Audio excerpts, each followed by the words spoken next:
As much as we know we shouldn't, many of us do agree to legal terms we don't read or understand.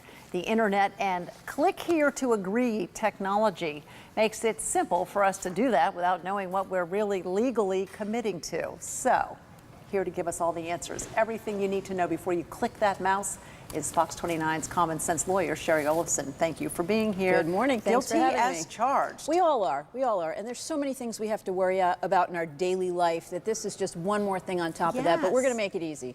All right. I click, I agree. I'm reading something. So, am I legally bound to something? Absolutely. And here's the irony. These agreements, most of us don't ever look at, but if you did, the very first sentence usually says, read this carefully. It's a legally binding agreement. And there's two things I really want everyone to know. These are common legal agreement terms, but they're the most important things.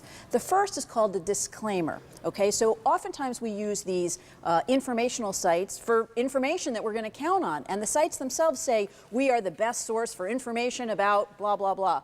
Ironically, in the agreement then, it will say you are not relying on anything on this website, and we make no representations or warranties about the accuracy or the timeliness or anything like that. Use is at your sole risk. So you want to be careful of that. The second is called an indemnification, and that says that you're going to be responsible for all of your use on that site and anyone else who uses that site from your computer or with your username or password. Now, we worry a lot about internet security. We don't want people to get our credit card and spend our money. We don't often think about people accessing websites we use with our username and password and doing something that we might be responsible for. Well, no, I don't think we do. But now what about when you go on that website and you post your comments and things? I mean, isn't that okay to do? Aren't you in the clear? Post with care, Roxanne, because the exact opposite is true in terms of this legal agreement. It says that anything that we post, we represent and warrant is true and accurate and timely.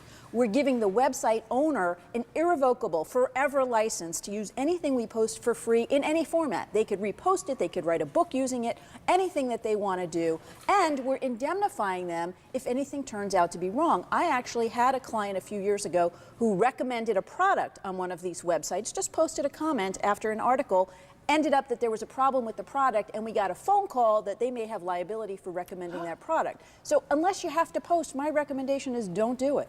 Wow, like even a restaurant review. Somebody goes there and gets sick, but they've gone on your recommendation even though you're relatively anonymous. You just post and say, great restaurant. You never know. So the idea is be careful if you don't have to go there. Okay, so besides not posting, what do you do to protect yourself? Well, first and foremost, if you're going to rely on any of this information, be careful in terms of what you're relying on. Second of all, check for changes in the terms of use agreement. If it's a website you use often, keep a copy of the terms of use agreement, even if you're not going to read it at that time, and I recognize a lot of folks don't. If you ever need to defend yourself in a case like this, it's good to have a hard copy of it, and be aware when you're changing websites, because every time you change websites, there's a new terms of use agreement.